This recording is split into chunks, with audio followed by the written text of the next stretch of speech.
This is so hard to read. Season 7 is a blue background, and it's so hard to read. Mm-hmm. Hey, YouTube, welcome. Thank you for being patient with us. We are here. We are ready. Gabby is not with us. Boo. We tried, but she can't make it today. And welcome. We're going to be doing something pretty awesome. I am not equipped to do any of the audio that I'm supposed to do. So, Steph, very slowly and calmly, do your thing. Why slow? So that I have time to cue the music. Okay. Okay. You're listening to, I was about to say, to what's on with Stuff and Dan. You're listening to PotentialCast, Season 7, Episode 19, Empty Places.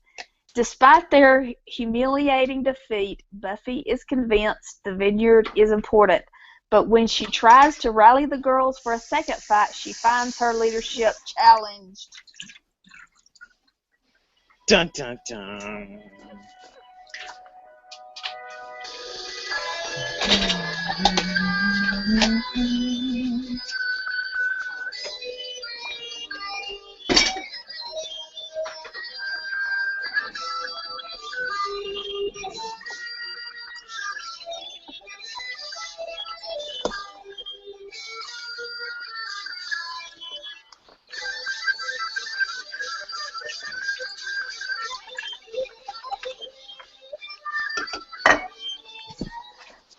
My name is Stephanie. I am Kimberly. Gabby not here today. I'm Illyrio. And I'm Stephen. Yay! Steven! Welcome. To the show.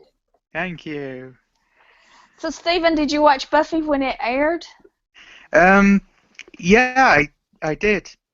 Technically, I first saw it when season 6 was airing in the UK on Sky One, and I was sort of watching it casually at the time. I wasn't really a proper fan, catching episodes when they were airing, but I didn't really start watching it properly until after it just ended, and I started watching repeats during the summer. And pretty much got into it then. The first episode I'd recorded on VHS was The Wish. Nice. Yeah, so I sort of, even though I'd seen season 6 and 7, I sort of consider The Wish to be my first episode of Buffy, and I pretty much got addicted straight away and kept, rewatching over and over again. Nice. Well, all right. Very cool. Hey, everyone. Heyo. I find it really disappointing that Gabby can't be here. Number one, because we love her. Number two, because this episode has the bronze in it. I know. And sad to say, it is the final appearance of the bronze. Oh. Yeah. Oh, Big bronze I blowout. I was kind of hoping that they were going to have the bronze be the scene for the last battle. Oh, no. Kind of bring it back to the beginning. No. Nothing that small. Did you notice the band that was playing? No, I didn't. Who was the band, everyone? Was it the same band when Faith and Buffy had their dance off? No, it's Nerf Herder. Oh. Wow, okay. Cool. So they're the band that actually did They did the theme song, right? Right. Yeah. Cool. That's very cool. So did they know that it was going to be the last scene already? Probably. Cool. What? Above the bronze. Yeah. Oh, yeah, I'm sure. Yeah, this episode marks the final appearance of the character Clem, who leaves Sunnydale with the other residents. And it marks the final appearance of the Bronze, which has been a recurring element of the show since the very first episode. But Nerf Herder plays at the Bronze. They provided the theme song. Do we give let me give all my fun facts do all from the Robin. fun facts so no one gets upset. Okay. Yeah. Okay, Xander. On the DVD menu for this episode, the image of Xander shows him with a bandage on the wrong eye. Oh, they mirrored it? Yeah. They mirrored it, yeah. As it turns out, Xander does suffer permanent damage resulting in his fight with Buffy, just like his Nightmare of the Future, Married to Anya, Season 6, Hell's Bells, only he's missing an eye, not a shot back. Huh.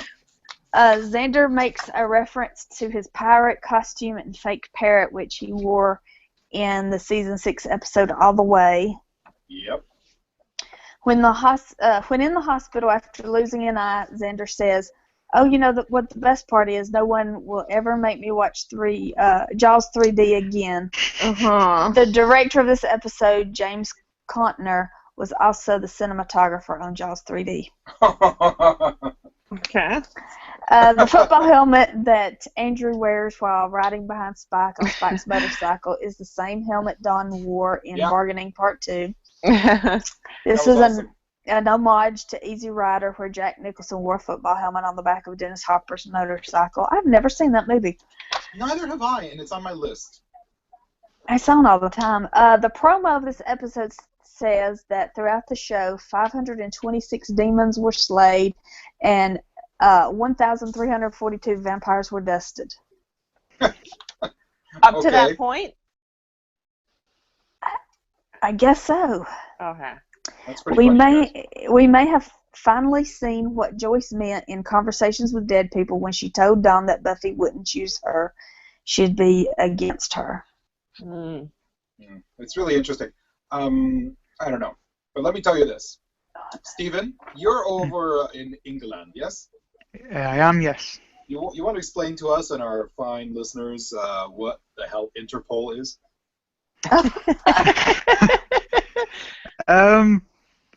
I wish I could give you a proper answer. I don't really know for sure myself. Okay. Isn't it like the FBI? No, see, I think Scotland Yard Is the is FBI. the FBI, where it's like big investigations, right? I Sure. think it's something like that. I think Interpol stands for International Police, and I think they may be based out of England, but they actually are an international police force. So, yeah, it's funny how they have to keep repeating themselves, and then you're like, what's going on? What's happening? And then later you find out, oh my God, these cops are going crazy. Mm-hmm. The crazy cops. It's so relevant to our times. Yeah. So Interpol. We are trying to figure out some stuff. Buffy has a very weird way of showing sympathy and empathy to Xander and Willow. She just kind of like leaves. Yeah, I thought that was kind of weird. Oh, she feels so guilty. She must be Yeah. so Well, up inside.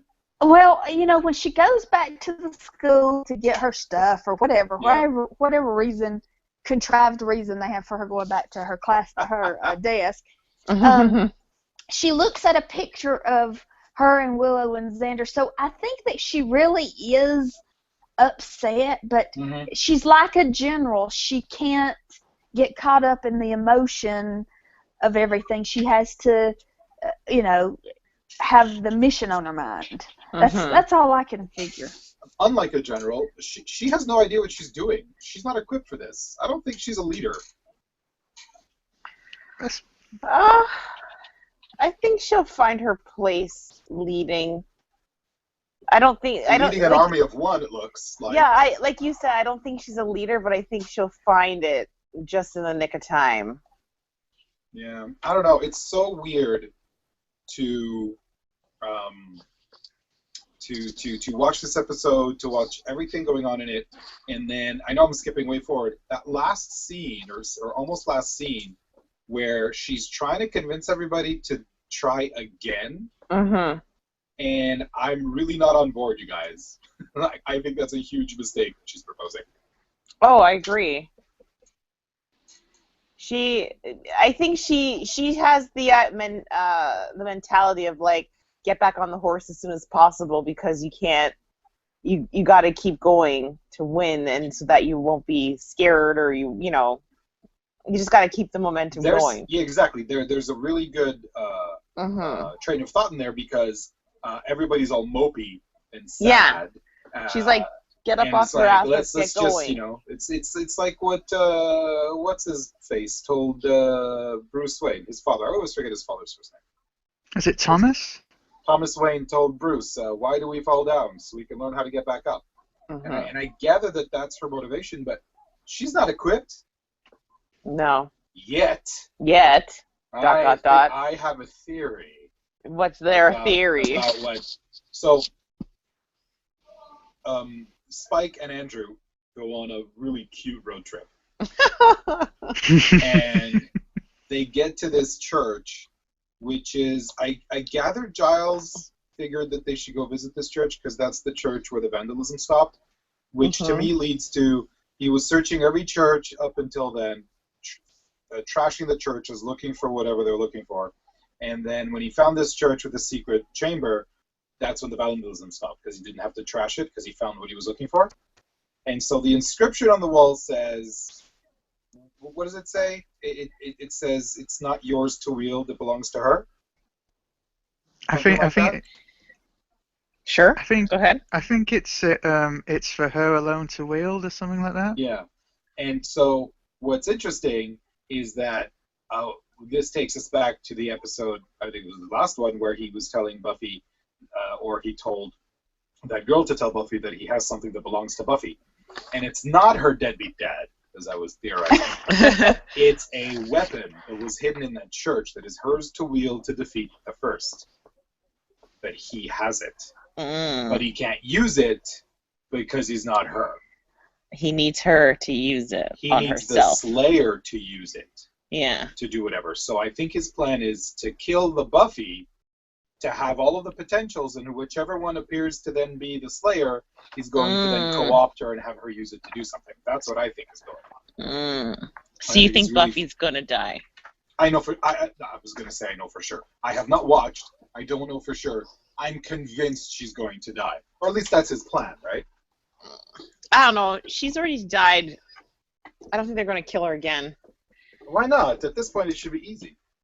Yeah, but we should be used to it. They brought the show back. She needs her redemption. You're not expecting her to die? Not at all. Really?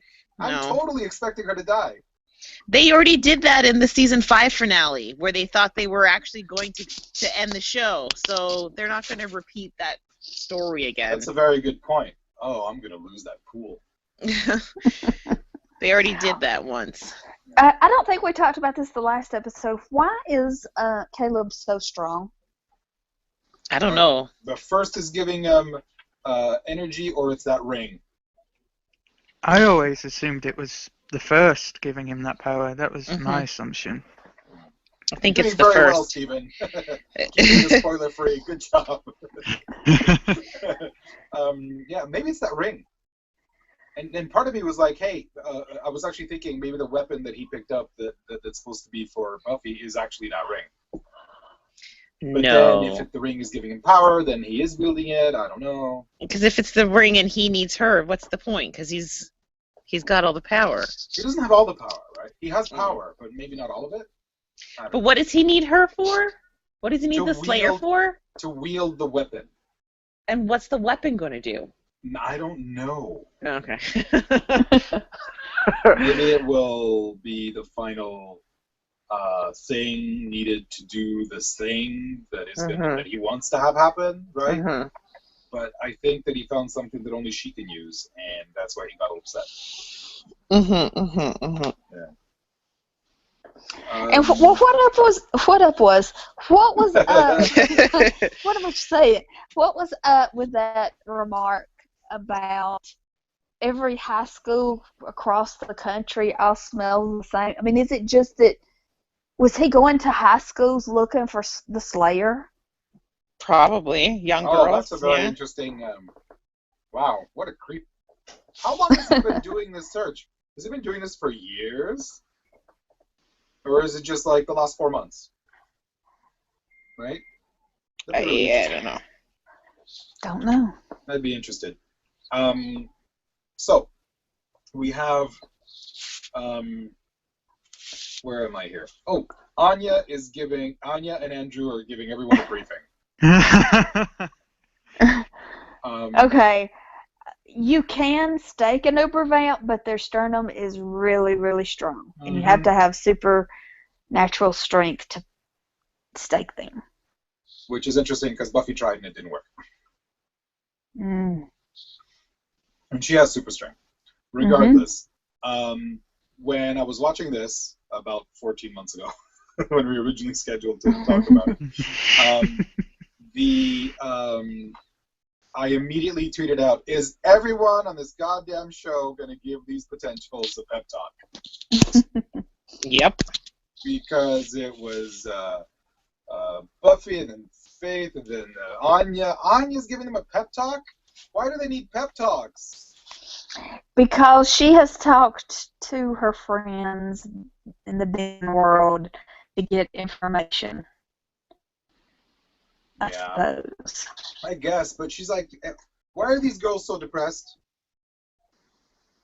These girls are depressed because they just got their butt kicked by Caleb and they're scared. Yeah, and didn't one of their friends just die? That's yeah. true.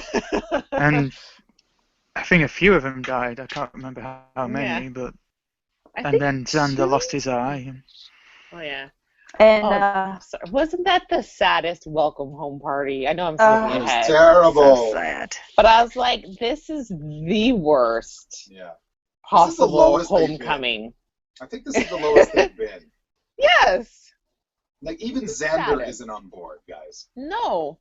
And didn't he just have a fantasy of all those girls dressed up and fawning over him? I think and now dressed down, but go on. But they all come with their bronze outfits ready to go, and then he's just, and it's the saddest thing when he walks in. I was like, this is making me depressed. Speaking of depressed, I recommend everyone watch BoJack Horseman on Netflix. BoJack Horseman? Yeah, it's really good. All right, so it's on Netflix, really right? Good. Yeah, like really, really good, like amazing good. Like, oh my god, I can't believe this show is this good. Isn't it a cartoon that's going to make you depressed? Okay, what about Rick and Morty? Haven't seen that. Watch Rick and Morty. I will. It's either pure genius or you'll hate it. Okay. You know, it's one or the other. Awesome. All right, back to Buffy. Last episode I pointed out that when Buffy suggested, or when Buffy said that they were going to go to the vineyard, everybody they did not agree with Buffy, but they were behind her 100%. Because Xander helped out, gave the pep talk. Yeah. But this time, okay, so the police officers from the Metropolitan Police Department, I thought was weird. That must be so they could take these uniforms and rent them out to all these different television shows. Yeah. So the police officers are they're being controlled by the Hellmouth because there's a very important ADR sentence. What do they say? These police officers Later, dudes, I'm going to the hatch. These police officers are so being hell-mouthed or something like that. So, where was I going with this? Oh, and I remember that was in my notes actually. Yeah, that really stuck out to me. What was the sentence that they said? I think I've got it. I think I wrote it down. And it was clearly said like off camera. Yes. The cops being hell-mouthed. At the beginning or in the bronze? In the bronze. When the cops are bringing Faith out and they're locking the other potentials inside. Uh-huh.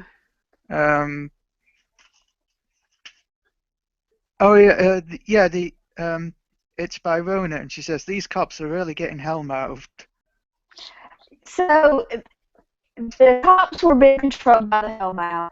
So therefore, Scoobies and the Potentials are affected by the Hellmouth going against Buffy and kicking Buffy out of her house. Because the first time I watched this, the first couple of times I watched this, it pissed me off. How dare you kick somebody out of their own house? Mm-hmm. Yeah. Mm-hmm. The Slayer, Buffy, how dare you kick her out?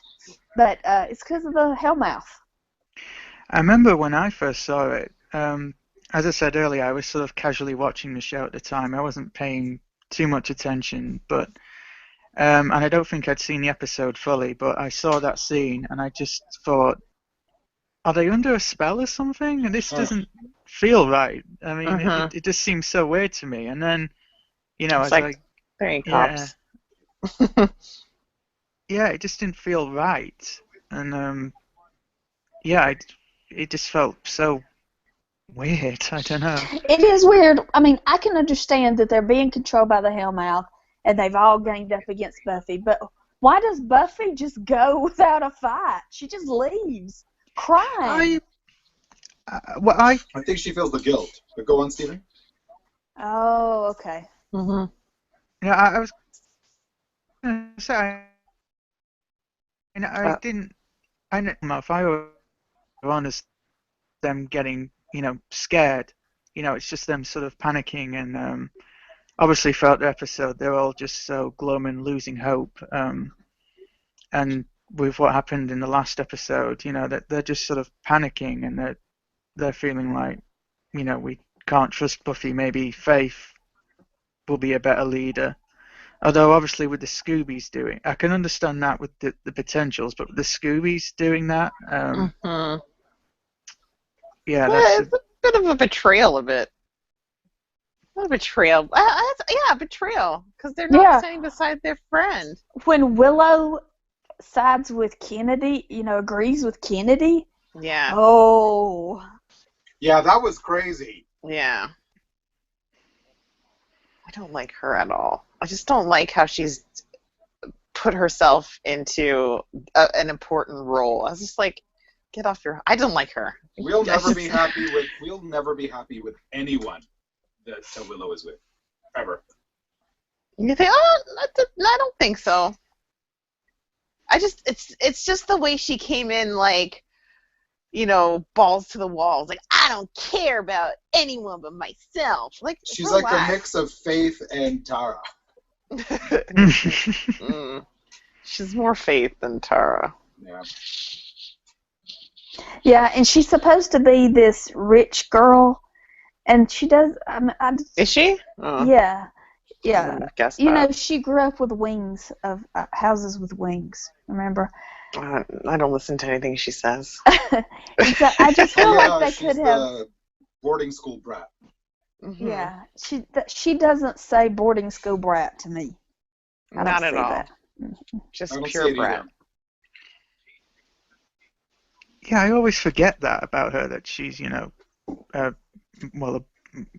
she's quite well off, or, I don't know what, wealthy or something like that. Or... Yeah, born with a silver spoon in her mouth. Yeah, it surprises me every time she doesn't come off very cultured. No. All right, what else? All right, so I just saw the part where Rona says, "These cops are really getting hell now." And even in the subtitles, they make it clear she's off screen because they put her name in brackets to show it's her talking. Later, dudes, I'm going to the hatch. So what do you guys think about the field trip to the Bronze that Faith took everyone on? Well, there's an apocalypse coming, so let's party. Let's go dance. I think Faith I thought it was a good callback. Anyways, go on. I think Faith is a much better leader than Buffy. You think so? I think she has the ability to gauge people's needs more. I think she's more of a natural leader. Yes. I don't know if she would be a good leader if she knew that that was her role. You know what I mean? Agreed. But I think as a natural leader, I think that she actually, she assessed the situation, figured out all these mopey mopes need to go get distracted and have a good time. Let's do this. And it was fantastic up until those cops got really hellmouth. Yeah. And she has a good point.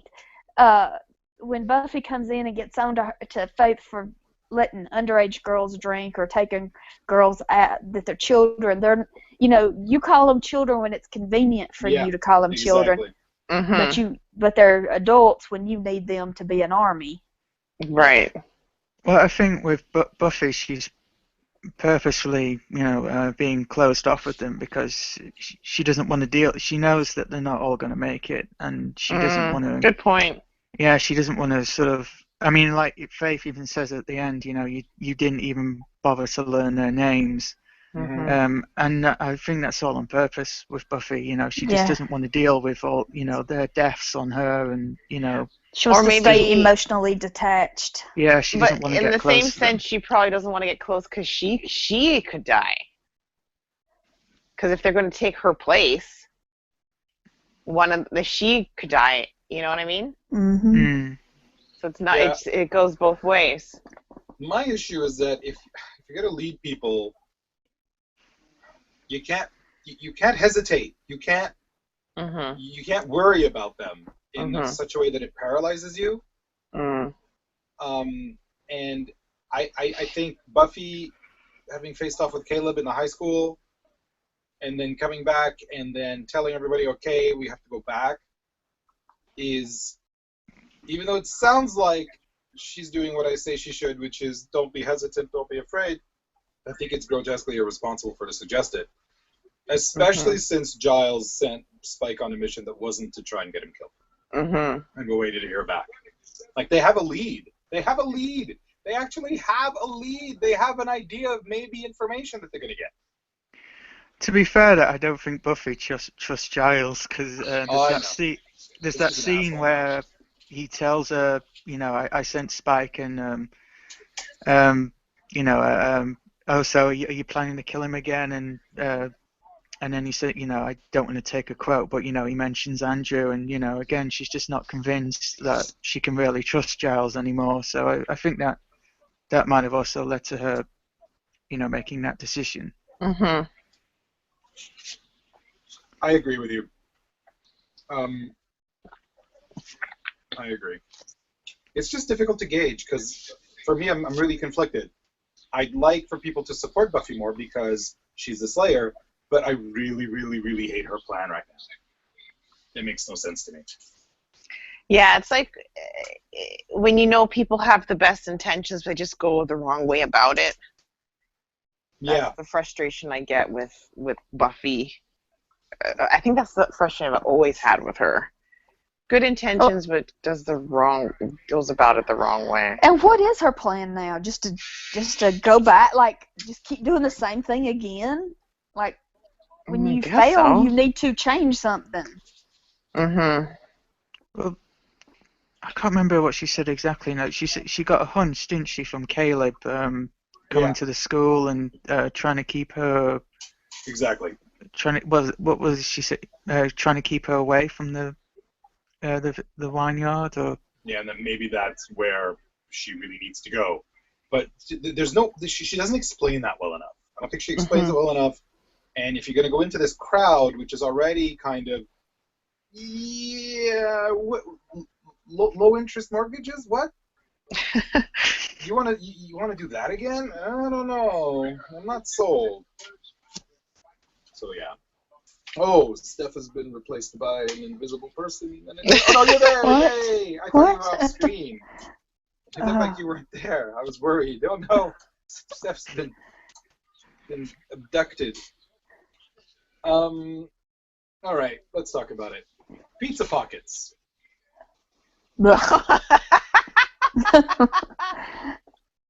Steven, do you know what pizza pockets are? I adore Andrew so much. No, I don't know. Hot Pockets.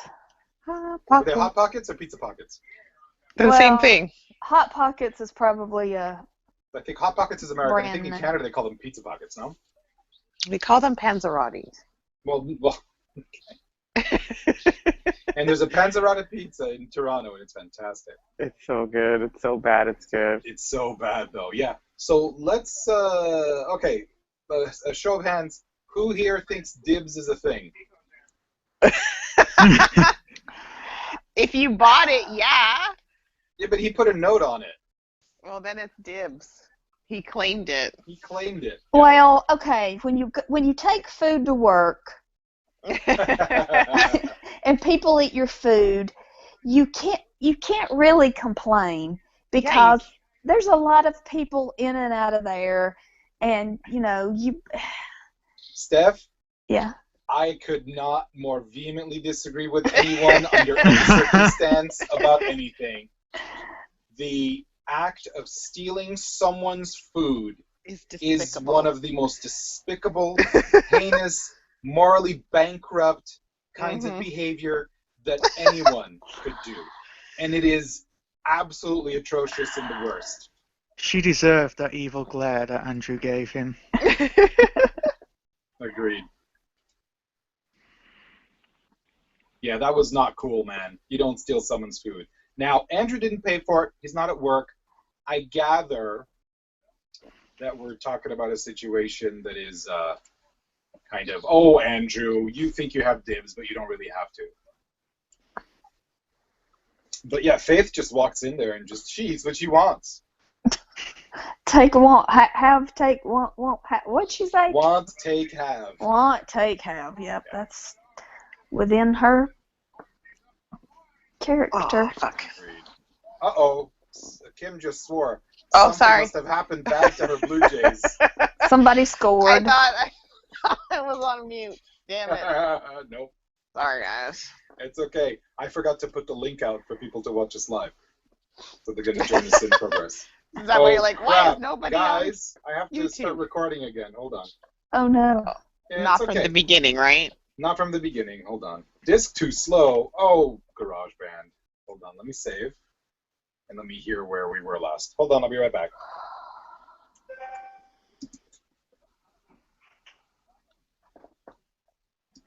Okay, that was cool. It was just she eats what she wants. So, Steph, I'm going to hit record. And Okay. Kim- okay, so... I get yeah, a so second she chance. So she just eats what she wants. Want, take, have? That's correct. Seamless. Seamless. All right, well, that's within her character. Mm-hmm. Yeah. Yeah. All the totally magic is being ruined now from being on this podcast. Now we sound very wooden. What's interesting, What are you Stephen, is this kind of talking error about? has only happened twice. So we're actually doing pretty good. I think it's probably because I forgot to eject my backup drive, and it's probably trying to back up. I'm So, very yeah. honoured to be here for the second time that it's happened. We are professionals. Professional something. Yeah. Buffy's like, it's weird. Sarah Michelle Gellar's doing a really good job of acting completely... Aloof. It's weird. She's playing desperate, but she's also playing see-through shirt. All I'm looking at is this see-through shirt. What are you wearing? Why are you wearing it? It is so see-through. Why is Bra Watch not here? That was the style back then. And she's very long, like from her neck Yeah. to her, Yeah. like, Her nape. she's like not long anywhere else. She's so little and short. Why is she long right there? I don't know. It's weird. Did anyone notice her sort of her sore throat that came and went throughout the episode? Like there was. Yeah, the Yeah. Is beginning I everybody wrote, what's smoking wrong and with getting a her? sore throat on this show? No, Sorry? I thought maybe she was yelling from the last episode and her voice is a little raw. Or maybe she had a cold and then by the time they got around to the next scenes, it was okay. I noticed that, but I figured, oh, it has nothing to do with the story. Well, I mean, I assumed it was just, Sarah Michelle Gellar having a sore throat, but I listened back to an interview with Drew Goddard, one of the writers, and he said that it was something Sarah Michelle Gellar did on purpose for her performance. Yeah, but Really? Yeah, but that sort of doesn't add up, considering, there are some scenes in that episode where she doesn't have the bad throat. I think the best example is the end scene where they kick her out the house. When she's arguing in the house, her voice seems fine, but once she's outside and Faye follows her, she's got the sore throat again. Yeah. I didn't notice that. I figured that these last few episodes, they were in a rush to get it all filmed, and she was probably exhausted and wore her voice out. That's what I chalked it up to, and figured she may have got like a steroid shot and was better. I don't know. She's on the juice. That does remind me, and I hope I'm not ruining spoilers, but there is an episode, I think, what they film out of order because of scheduling. Really? That's still to come? Yeah, they filmed one of the episodes out of order. Like, I don't think I should say why, just in case, but there was some sort of scheduling issue with one of with somebody. Yeah, and so they had to film, like, I think episode 21 before episode 20 or something like that. Oh, I know what you're talking about. Yeah, if memory serves me right, when you mentioned that, that just suddenly popped up in my mind. Because it may affect another show. Okay. So, can I just say how I love her very much. Anya is my favorite, but oh my God, she was so harsh. You never earned this. It was handed to you. You never had to work for any of it. You were just lucky. You were just born lucky. You were that just way. born this way. Yeah. Ouch. And it goes back to, conversations with dead people when, Yeah. what's his name? Webs, was it Holden? Holden tells her she's got a inferiority complex about having a superiority complex. Yeah. Well, during that last scene where they were all like ganging up on her, this intervention, I was like, are they? Is this really happening? Is this a dream? Are they like? It just seems really harsh that everybody turned on her like at the same time. Not turned on her, but because you're like, Willow, speak. Be the voice of reason. Yeah, and no, she goes with what? It just seemed very out of character of the show because it's so pro Buffy all the time. Yeah. And this time I was just like, this doesn't feel right. What, like, are they all like being glamored like how Willow was They're doing? They're all being hellmouth, man. Yeah, and I was just like, it was just very odd watching it. And then the last scene on the porch, I was like, it was just, is this happening? So I don't know, because they didn't reveal anything. Maybe it's something will happen later. It just didn't. I just thought, this is too un-Buffy. What? Hopefully, Spike and Andrew come back, and everybody's dour and everything. Spike finds out what just happened. He's like, "What's the matter with you people?" She's your leader. Yeah, and he'll be the voice of reason. Did you have a spell over you? And then Willow's like, "That must be it. Someone's putting a spell on us."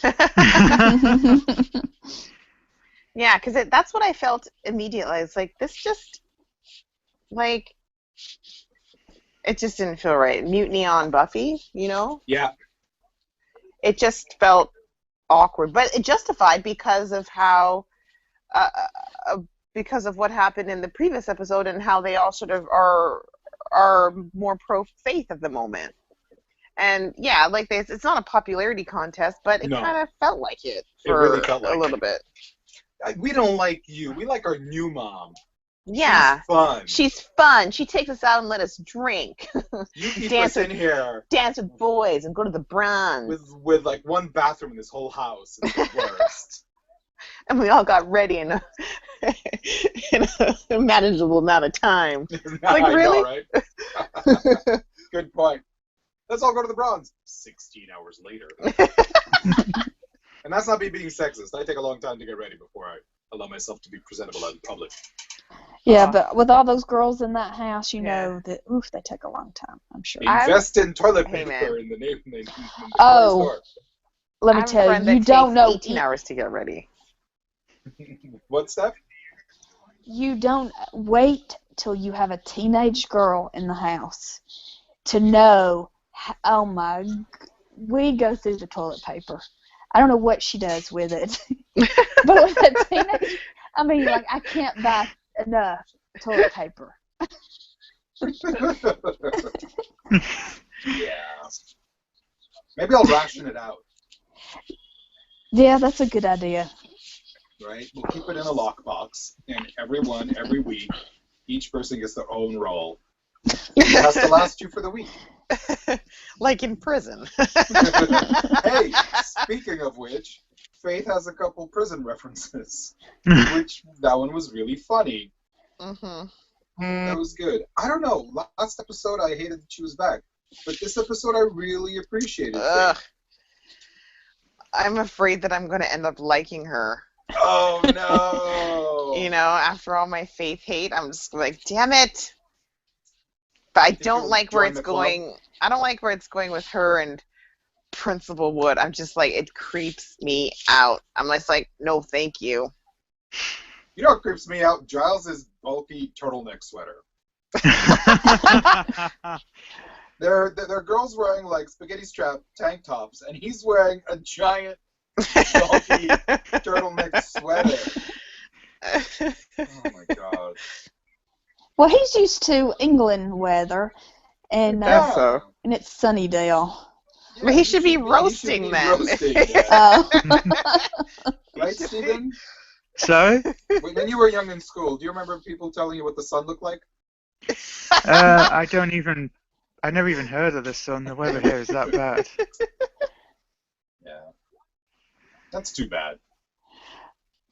Oh, that was so I was nasty. going to say watching the something. episode, and it was the part where Buffy was like, no, you want me to take them, you want me to bake them cookies and do this, and Faith with that one line just cut her up, man. That was nasty. I might use that later. I mean, we already said it, but man.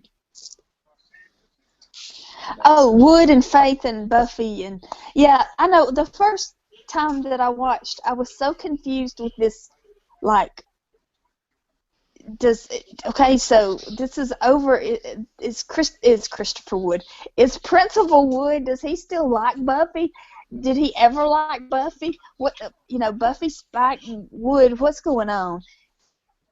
But I don't guess Wood didn't really care. It wasn't about Buffy. It was just about her being the Slayer. He was just trying to get close to the Slayer. It wasn't a date at all. No, it wasn't a date. So.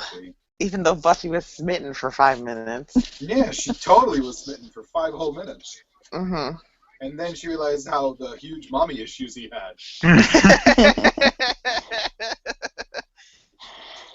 To be fair, Spike has mommy issues as well, but yeah. To say the least. Didn't stop her going with him. And speaking of Spike, I love this that they something is wrong with my brain today. I love this that Spike is a completely different character than what we've seen before. They're showing us the real Spike, and what we knew of Spike was just a facade that he wore. You know, where he's talking about the blooming, that recipe that he's describing to Andrew. That was so funny.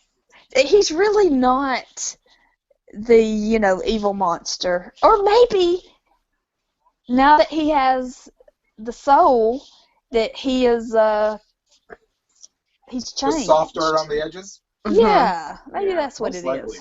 Well, do you think maybe it's also what he went through in Lies My Parents Told Me that sort of changed him, where, he realized his mother did love him, and it was sort of inferred that all these years that might have been a big big factor in putting on the facade, as it were. Sure. Well, it's just you saying that. It just sort of made me think of that, and now that he's free of that, he knows that his mother loved him. What she said to him wasn't true, and maybe he just feels like I don't need to put on this pretense anymore. Crazy scene. Just a crazy scene when Dawn kicks out her sister. Yeah, it's again, it didn't feel right. It feels like they're under some sort of spell. I hope so. Maybe by Caleb or the First or something. Something's just not right. I'm telling you, it goes back to the 80-yard line. The 80-yard line is very important. Everybody's hell-mouthed. Yes, everybody is hell-mouthed. Except for Buffy, and that's why it's frustrating for her. She's like, I'm right, guys. Yeah. Totally. Hey, we have some feedback Do it. somewhere. Let's. There's some audio feedback here from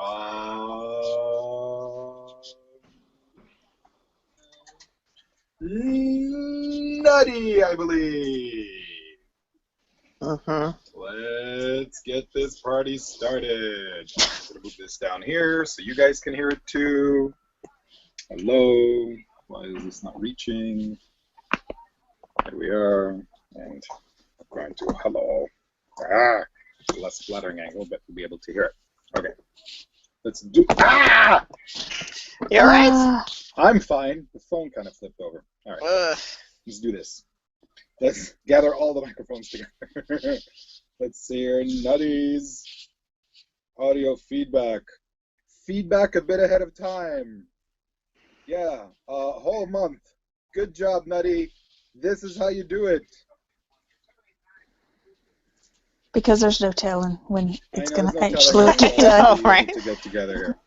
Turn up the volume before I hit play, unlike the last 400 times I've done this. Here we go. Hello, PotentialCast. This is Nuchas, and I'm leaving you some feedback for Empty Places. I didn't really have anything to say about Dirty Girls, I mean, other than what everyone else is going to say, where we talk about how awesome Nathan Fillion was, and Illyrio's spoiler finally coming to fruition. That was awesome. I spoke mostly about this with Gabby when I saw her in New York anyway. But Empty Places, while it's all sad and mopey, you know, Buffy getting kicked out and all that, has some of the best scenes. I absolutely love the beginning scene with Clem. I really hope you guys enjoyed that. The bronze scene was pretty awesome. And then you had Andrew and Spike on the motorcycle talking about a blooming onion, which to me was just all sorts of great silliness. I mean, this episode could have been a total downer, but with the highlights of those scenes, it really brings it up in my book. I mean, like, if it didn't have that comic relief that Joss Whedon is so famous for, nobody would want to watch this episode. It would be such a downer. Anyway, can't wait to hear your thoughts. Thank you, Nutty. Yeah, you know, Clem, I had a problem, you know, when a show goes on for 7 seasons, you know, the universe expands. Well, I didn't really like season 6 when the demons got to be funny. I want the demons to be scary. But I like. But there are some good demons, right? Oxymoron, yeah, but I like that Clem was saying something like, you know, I'm staying out of trouble. I'm not doing evil. You know, so. Cutting back on the kittens? Something like that, yeah. So that he realizes that he is evil and he tries not to be evil. So I thought I like that. And that he told Buffy why don't you just get out of town too? Why don't everybody's leaving? And you so can tell slowly, nobody's. Yeah. The pedestrians are moving faster than the cars. It's a traffic jam. But she actually thinks about giving up and leaving town too. Like that's an option. But I like that scene because it showed everybody leaving Sunnydale, and Buffy's the only one walking back. Like I thought that was very. I thought that was very symbolic. That's what we call a juxtaposition. So right before I think that scene happened before the credits, right? Yeah. So I was just like, that's such like it's just setting everything up for her to succeed, you know? Like that's what I thought. It was really good foreshadowing. Or that she's walking towards the trouble and they're fleeing for the trouble. That's what a hero does. Oh, that's it. So. A hero walks towards the danger. I guess so. Or an idiot. Yeah. Heroes and idiots. Hey, Missy wrote us an email. The Bronze! Clem drives a green VW Bug because he's cool like that. I very rarely feel bad for Buffy Summers, but this is one of those times, and the last. Aside from Faith, who understands what a huge fucking mistake it is to put her in charge, I hate everyone in this episode. I hate them with a fiery passion. How dare they kick Buffy out of her own house? How dare they say that her wrongs far outweigh the goodness she has done? How dare they think that they're better than her in that moment? It is not Buffy's fault that Xander lost an eye. And it's not her fault that some potentials got injured or perished. She has kept these ungrateful little snots, I include Willow, Xander, Anya, Dawn, and Giles in that, alive longer than they would have been without her. Oh yes, each one of them would have been dead years ago. And they have the balls to blame her for the sudden turn into danger their lives are taken? Hells no. You don't look a gift horse in the mouth and then punch it in the feels because things got real. And what makes them think Faith would do a better job? All those months of watching her severely fuck up her own life by siding with the mayor, trying to bring Angelus back and insulting Buffy by sleeping with her boyfriend? Bitch, please! They used to be a really good podcast. However, I think this shows the great maturity that Faith has gained over the years and with her time in prison. Yay, Faith! Faith is Wicked and Awesome Fan Club. Smiley from Simone. Thank you, Missy. I'm going to read Nick Burt's feedback. Uh-huh. This is feedback for Season 7, Episode 19, Empty Places. Don't read if you haven't watched the episode yet. Hey, Gax, Nicklahoma here. Just a couple of fun little tidbits for this episode. I don't want to steal any quotes, but while they're at the Bronze, Kennedy and Dawn discuss the band on stage, suggesting that this band might be a sign of the apocalypse. The band in question is Nerf Herder, seen here performing Rock City News. Nerf Herder is also known for playing the theme song to a little show called Buffy the Slayer of the Vampires. So, indeed, their music has heralded many apocalypse. Yeah, what's so weird is the theme is so, like, rockin'. Yeah. And that song is so, like, poppy. Yeah. Like, not really pop, but, you know, it's so radio. They had a one-hit wonder that wasn't this song. It was very poppy as well. I don't know it, but anyway, someone will look it up and let us know. It is also worth noting that way back in Season 3's Faith, Hope, and Trick, the very first time Faith danced at the Bronze, a band called Darling Violetta was playing their song The Cure. Buffy told Scott Hope that she liked the song. Darling Violetta would go on to perform the theme song for Angel, the series. Lastly, though this song was not played at the Bronze, Jonathan Brooks, Inconsolable, featured in the Season 1 finale Prophecy Girl, and Jonathan Brooks went on to perform the theme song for Joss Whedon's Dollhouse. Interesting. So apparently Sunnydale was a good town for musicians to get their music featured in other projects. Only 3 more episodes to go now. Thanks for 5 years of this podcast, and here's to 5 more on Angel. No. Wait, hold on a second. There are only 3 episodes left? Yeah. Holy crap. 20, 21, 22. Yep. Wow. Touched, End of Days, and Chosen. Bruce Trogdon writes, ouch. Just an episode ago, Xander stood right there in the Summers living room and told the Potentials they should follow Buffy no matter what. Now, several of those girls are injured and some are dead. Also, Xander lost an eye. It's a tough way to learn that Buffy isn't a superhero. She may have superpowers, but she's just a person. That revolution happened fast, in my opinion. It had to happen fast or it wouldn't have happened. Someone would have thought better of it. The tribe has spoken. Bruce. Bruce, good one. We're voting you off the island, Buffy. Sorry. Want to be raised? Kim, do you have access to email?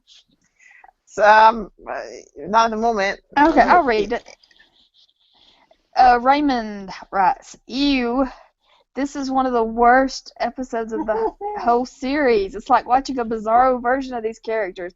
Nothing really happens besides everyone licking their wounds after the fight with Kayla, Buffy wildly overreacting to Faith taking the Potentials to the Bronze, and then everyone else wildly overreacting to Buffy at the end. I absolutely hate everything about that final scene in Buffy's living room. I could even maybe understand the Potentials liking Faith better than Buffy, but for the actual Scoobies to treat Buffy like that it seems so out of character for them. Anya's speech especially irked me. about how Buffy isn't special. Anya, Willow, Xander, Giles, and Dawn know more than anyone how many times Buffy has saved the world and the sacrifices that she made to keep everyone safe. I just don't buy that they would turn on her like that, and it just feels so out of character for a lot. Hey, where was Giles? He was there. He was heaping it on too, man. He was Oh, telling her okay. that she had issues with priorities and understanding the proper situation. He was just being an asshole. Okay. Do you think, sorry to interrupt, but do you think maybe also with Anya, she feels a little bit of resentment towards Buffy for what happened in Selfless? You know, her instead of trying to help her, just trying to kill her.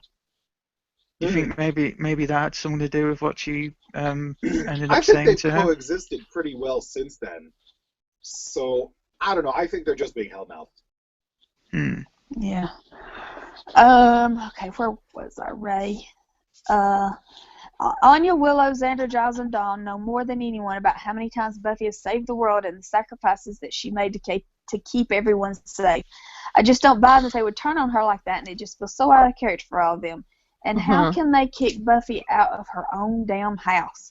It was Dawn. Dawn did it. She's the worst. If anything, Buffy could tell them She's not real. that if they weren't with her, they could all get out. Dawn has no authority to kick Buffy out of her own house. She's Exactly. 17 years old. The only thing she could have saved the scene. The only thing that could have saved the scene is if when Dawn was telling Buffy to leave, she get out, get out. or she could have said it, get out. Get out. Yeah. Get out and do it all like opposite life. But seriously, this whole thing just feels weird and not right to me. A big misstep by the writers. There were a few minor things I liked, I guess. I liked Willow and Xander having that moment in Xander's hospital room. Yeah, I mean, you cannot end the series without having Willow cry. Willow needs to cry. Willow needs to cry. That was touching. I love when they reminded us that those two are lifelong best friends. I like the Spike and Andrew conversation about onion blossoms, and as always, I love watching Faith's sexy dance at the Bronze. God. That girl can't help but go to the Bronze and sexy dance anytime she comes back to Sunnydale.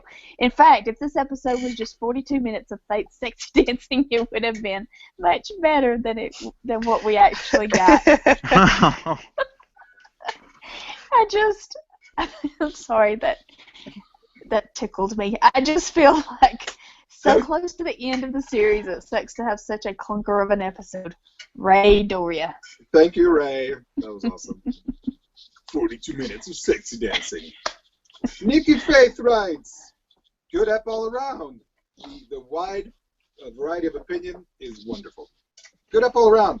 And the Spike Andrew motorcycle seat is priceless. Well, let's get to the big question. So was good. Dawn right to kick Buffy out of the house? No. Okay, it's settled. Thank you, Nikki. No. This always rips me up. I see what Buffy is getting at, but she does need everyone on board. And they have all lost faith in her. And she at least needs to give everyone a minute to catch their breath after what happened at the vineyard. But she's right. This is what she's always done. She's led them, not always so many of them, for 7 years, and ultimately they've always beat the big bad, saved the world. So I don't think she's super out of line. It breaks my heart when Dawn asked her to leave, but I don't know if it was right or wrong. I do think Dawn was awesome. She's finally growing into herself, much more mature, and so great when she snaps all the potential to shut up after Buffy walks out. And then my most favorite thing is that Faith is the one that goes out after B. That's a great short dialogue between them. Powerful. Only a few episodes left. Squee! Thank you, Nikki. Ian writes, the town is evacuating even Clem. I was sure Clem was going to stick it up for the battle. Oh well. Well, everyone's gotta have their curtain call. Though it was lovely to see him again, the evacuation and the effect the first / Hellmouth is having on Sunnydale and its residents gives this apocalypse a lot more weight and significance than it would have otherwise. And also adds credence to the foretelling that Buffy was the Hellmouth's last guardian. The center of this episode revolves around Buffy's ability to lead. In the argument at the end of the episode, both sides have valid points. Buffy has instincts others don't. She wants to do the right thing by everyone, and when she's not listened to, it hasn't gone well in the past. But the others are right. The first raid on the vineyard was reckless, and she is shell-shocked by recent experiences. Mm-hmm. I think we call that PTSD now, just so you know. No one? No one? Okay. Sure. Sorry, that joke was just for me. Sure. Well, I wasn't know you're going for a joke. The joke. problem is that their judgment is clouded on this too. The Potentials are scared and have no idea what's happening. Xander has been seriously injured, and at least part of him would blame Buffy for that. Willow, Anya, and Dawn are also in shock and are probably feeling similarly towards Buffy as a result.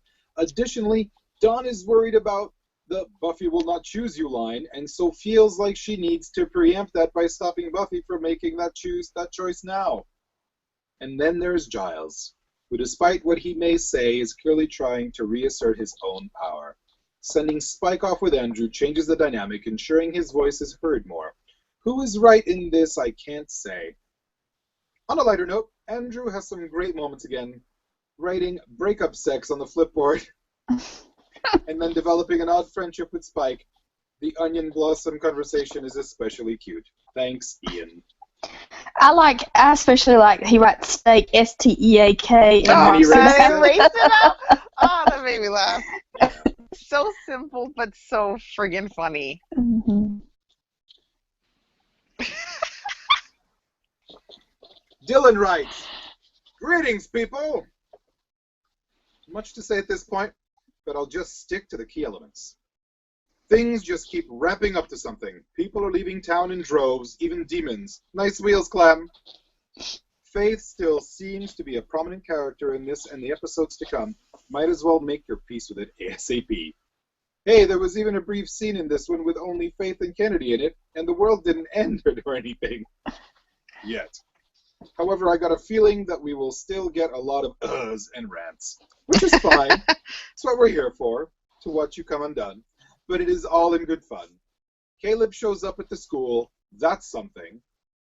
So there's mass exodus from Sunnydale, yet the bronze attendance is at full capacity still. That's a good point. Great point. Quite the business model they stumble upon with that place. I wonder if the blooming onions that people are staying around for, will it bring up the episode points previously lost for that short Faith Kennedy scene, Gabby? Gabby, do you want to respond? Oh, never mind. By the way, when did Buffy become such a mom? Party pooper. Andrew and Spike on a bike. That's a spin-off. I wish. I know, wouldn't that be awesome? And finally, Buffy comes up with a plan and everyone speaks their minds. Oh boy, it's like someone dropped a live grenade in that room. Probably not what you were expecting to go down, I suspect, but we kind of saw it coming for a while. Even you guys have been echoing some of these concerns about Buffy yourselves. But ultimately, Buffy was put in a position where she has to make life and death decisions for everyone, yet those same people who pushed her to lead keep questioning her judgment. Giles, I'm looking at you. Even Xander and Willow, who never doubted her until now. What happens now? I'm kind of interested in how are you guys feeling about this last stretch with only 3 episodes to go. Do you find it interesting? Curious about where we are headed, especially after the way things ended this time? Mm-hmm. How are your expectations? Do you think that the show can still surprise you in any way, or are you just disappointed and or uninterested at this point? I'm asking too many questions? Cheers. All right, so do we find it interesting? Kim? Yes, again, this episode left me a little bit uneasy because it didn't feel Buffy-ish. You know what I mean? So it didn't feel right. So in a sense, it makes me think something's up. Like we're gonna get either the rug swept from underneath us, or I don't know what else I can say. Of course I want to see what's gonna happen. There's 3 episodes left. So yeah, I think I'm quitting the podcast today. Just kidding. I think I kind of want to know what happens now. Yeah, so I want to know what happens too. Curious about where we're headed. What are your expectations, Kim? I honestly I don't have any major expectations out of what I figured what the norm would be. I think Buffy's going to save the day. you know, and what else do they want us to expect, you know? Like, there's going to be some shocking deaths, I'm sure, because, you know, Josh. Joss. Good So, job. Oh, and lastly, is Dylan asking too many questions? never. All right, awesome. I fully expect Spike to say, "What the fuck is the matter with you people? You're a bunch of assholes." And then he and Andrew barrel in and help out Buffy, and they save the day while everyone else dies. Mm-hmm. I don't know. I'm changing that all the time. Cool. Thanks for your feedback, everyone. Do we have any more points before we want to rate? Oh, I have a point right here. Caleb and Buffy in the school. Why is Caleb not killing her? And why is he there? I don't And know. why is she there? I don't know. So they could have a confrontation without anyone else around. I guess so. I think I it was mean, just he convenience. has. Plot convenience. Yeah, he has hit her and knocked her out twice. Yeah. Why is he not And killing her? And she's He still going back needs for her. more. He needs her to wield that thing that he can't wield. Yep, there's a plan. There's got to be some plan that involves Buffy. I don't know why he's so powerful. Why he can. I mean, he just does whatever he wants. Like Yeah. He wants to steal a hot pocket. He'll steal a hot pocket. Yeah, I hear ya. Steven, any last points before we ask you to rate the episode? No, I can't. I think every point has been made. Cool. Awesome. All right, Steven. Mm-hmm. Rating, go. Okay. I think I'll give this 8 out of 10 Uber Vamps galore. I do like the episode. I don't hate it. Or I think Kim said it best a little As bit earlier. always. Duh. When she said it didn't feel like a Buffy episode, I think there's some truth to that. Because, again, that final scene, it can be, well, very difficult to say the least to watch. But I still really enjoyed watching it. I kind of like the darkness of it and how it just all feels like it's definitely leading towards the end now. Sunnydale's being completely deserted now, and it just feels like it's all building towards something. It's a sense of dread. Yeah. It's also, a sense of an ending as well. Just things are finally coming to an end now, and I kind of like that feeling, and yeah, I really liked it. The only thing I didn't really like about it is that Kennedy and Rona are still alive. But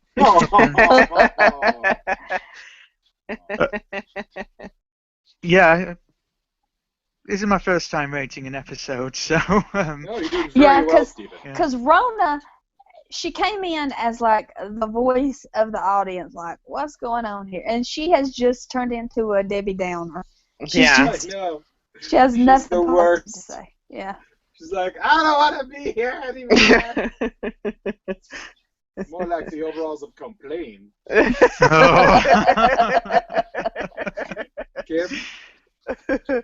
I enjoyed this episode. Like, it just felt uneasy, towards the end, because we mentioned, it just felt out of character. It didn't mesh well. It didn't gel. Something right in the state of Sunnydale, So I want to see what's going to happen, because I'm like, they have to explain themselves. Why are they so cryptic? So I'm looking forward to seeing that. I enjoyed the funny parts. Poor Xander. That's all I kept thinking the entire time. Poor Xander.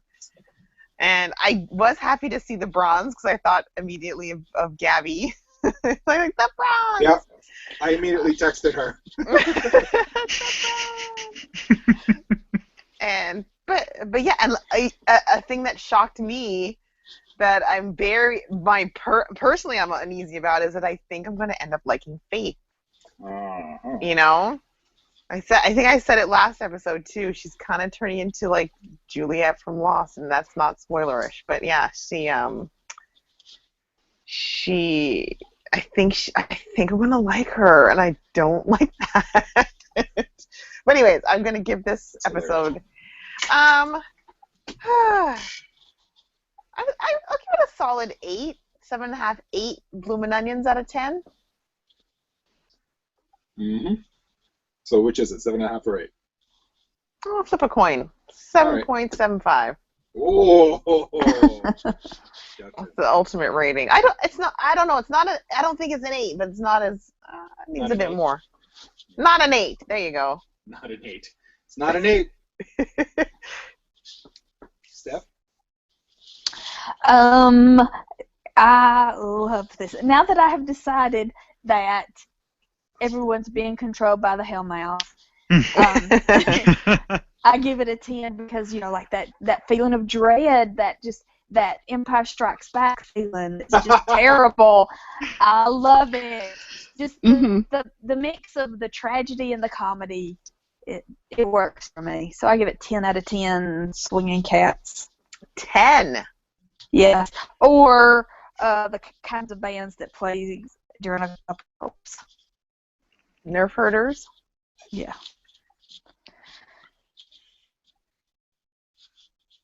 This is where Gabby will tell us what she thinks. Okay. Well, Can't wait to hear it. I'll ask her hated for this some feedback. episode. Go ahead, Gabby. I hated this episode. It was horrible. Oh, watch her love it. I know. Kim, to sound like Gabby, you just have to talk in your normal voice. I know. Yeah, because everybody thinks they that can't you're the tell same us person. apart. Call back to 5 years ago. I think she'll like it. She'll give it 2 extra points for the bronze because it's the last episode with the bronze. So she was going to give it 1, then she's going to give it an extra 1. There was a bra watch, so she's probably going to bump it up to 5 out of 10. I don't know. Maybe. Does that sound like Gabby? That sounds exactly like Gabby. Artie, Awesome. Stop it. I thought this episode was really horrible the first time I watched it. And then I watched it again. Mm-hmm. And I was like, wait a second. This is all crazy. This is all BS. This isn't really, really, really what these people want to do or say, especially Buffy's close friends. The Scoobies are getting hellmouthed something fierce. It's got to be. Mm-hmm. And then when my theory about Caleb finding something that only Buffy can wield and that he needs her to wield it to do this thing, and that it might be the ring and that's giving her powers, but he needs her to wield it or doesn't want her to wield it or something. Maybe when she's dead, he can wield it with full power and that's what's going on, but why wouldn't he have killed her? I'm so confused by Caleb. Regardless. Mm-hmm. Really good episode. It really, really took me on a ride of having empathy for Buffy, and that never happens. Mm-hmm. Mm-hmm. I'm giving this episode 9 out of 10. Don't touch my pizza pockets, bitch. Or hot pockets, or whatever your crazy kids call them. Yeah, 9 out of 10 for me. Boom. That's what we thought. You can let us know what you think by emailing us at PotentialCast@gmail.com. You can call us 270-40-BUFFY. Check us out on the Twitter. Sometimes we're on there. At PotentialCast. Facebook.com/group/PotentialCast. At the recording of this episode, it was still online. That's where the fun is. Keep it spoiler-free. It's fantastic. It's a really wonderful place. And PotentialCast.com, where you can find all your PotentialCast needs. I think it's time to quote the episode. I'm going to let our guest go first. Stephen Fletcher! Okay, okay, I know you're all upset. And I myself would very much like to be sitting at the bedside of my one-eyed ex-fiancée right now rather than killing time with you people in this overcrowded and, might I add, increasingly ripe-smelling basement. Boo. And I would be too, if not for a certain awkward discussion he and I recently had over there on that cot immediately following some exciting and unexpected breakup sex. But I need to give him some space, so I'm doing what I can do, contributing any way I can. And so will all of you. You still need to know this information. We can't stop just because something else is trying to kill you too. It was That was awesome. My Can we- spot impression of Emma Caulfield there. Good job. Spot on. Uncanny. Kim, we need to talk about that dress. Which dress? This dress. Anya's dress. She was ahead of the times because she was wearing a high-low skirt. The dress was a high-low almost, a little bit. Like a what mullet now? dress? A what? Like a mullet dress where it's short at the front? Oh, is it business in the front, party in the back? Yes. And then it was a brown dress with some flowers on it, and it had pastel Lordy. stripes. I have to go back and look at a photo. Oh, you didn't notice it? It was. I'm sure I did write something down about it, but I can't picture it. If it was really good on her. horrible, if it was horrible, I would have remembered it. So it probably didn't look so bad. I mean, it looked good on her, Maybe. but it was just the pastels did not go with the brownness of the dress. Well, that was the thing. I remember pastel with like a dark earthy color was in for a bit, and I remember because my mom hated it, where you'd see like baby blue with a dark brown, and you'd see like pink with like a dark brown. Anyways, She got like pastels on her sleeves there. It's weird. Mm-hmm. I'll have to take a look at it. Yeah. It probably looked good, so I didn't say anything. Or I was probably too busy laughing at Andrew writing steak and then erasing it. Yeah. And I was wondering if maybe. Sorry, guys, sorry. Yes. We have to start recording all over again because it was not a whiteboard, it was a flip chart this time. Was it? It Oh, was a yeah. flip chart. Sorry, not a whiteboard. Boy, he's got all of the presentation tools. He sure does. Amanda, do something about your hair, for fuck's sakes. And 20 years later, she looks exactly the She looks same. exactly the same. I think she even looks worse. So they just grabbed these extras and said, sit in this basement and look mopey. I noticed that because I turned it on and I said, "What am I looking at? Who is this person? I know. What are the background girls?" Because I'd never seen. Randa Randanopolize. But it is funny when they all leave the cot because of the sex. Hey, he doesn't just write breakup sex, he underlines it. Andrew is amazing. I love that guy. Why the fuck are you sitting on the counter, Faith? Anyway, I'm gonna stop. 'Cause she's watching the so episode and cool. Commenting live. Exactly. Yeah. She's too cool for chairs. She's too cool for the ground. And see, now every time I see a scene like Andrew and Spike on a motorcycle, I think, okay, now is this an audition for a spin-off show? I know. I wish. Kim, do you have a quote? Who? Kim. Oh, You have a quote? Kim. Masterful. Very nice. I don't remember that. Steph?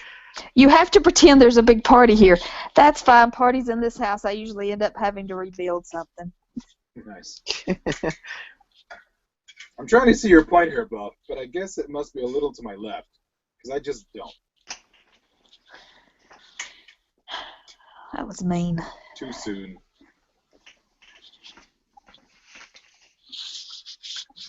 Yeah. Oh, and Can't is a 4-letter word. I'm Andrew. I'll be your bad cop. Run? It's a 4-letter word. He's the best. he's pretty awesome. Agreed. Any other honorable mentions? That So was to learn that their was for names? Gabby. Nice. Although Gabby would never pick She an would Andrew never quote. quote Andrew. She hates him. When Faith tells Buffy that she could learn their names, that was harsh, man. Yeah. And like, who's she to talk? She's been there for like 2 days. I'm sure she doesn't know half their names. Yeah. Yeah. All right. But That was a Buffy lot of should fun, learn you their guys. names. Hey, Steph, what's on the slate for next time? Next time is touched. What? Touched. Touched. Touched? By an Touched. angel? Touched by a misogynist, creepy, jerky. Hey, don't Priest. say anything. I haven't watched it yet. I really don't know. I can't Spoiler. remember. As long as it's not a sandwich spokesman. Hi-oh! Stephen, thank you for joining us. We appreciate it, especially with all the rescheduling and re-rescheduling and probably very last-minute announcing of this recording. Do you have anything you want to plug? No. I've only been on a couple of podcasts so far, and those have been a few episodes of the Red Dwarf PotentialCast, so I'll plug that. Fine show about a fine show. I can't wait for the next season. Oh yeah, definitely. You were on a couple episodes, weren't you? I was on a couple of episodes, and it was so weird to be on an introcast about a show that I absolutely adore, and I found myself just kind of gushing about it, not being critical at all, because I love me some Red Dwarf. Oh, same here. Can't get enough of it. Awesome. Alrighty. Well, that's it from us. Until next time, goodbye. Namaste. Bye-bye. Bye. We didn't forget to do anything, right? I think we covered it. I think we covered it. All right, stopping the broadcast.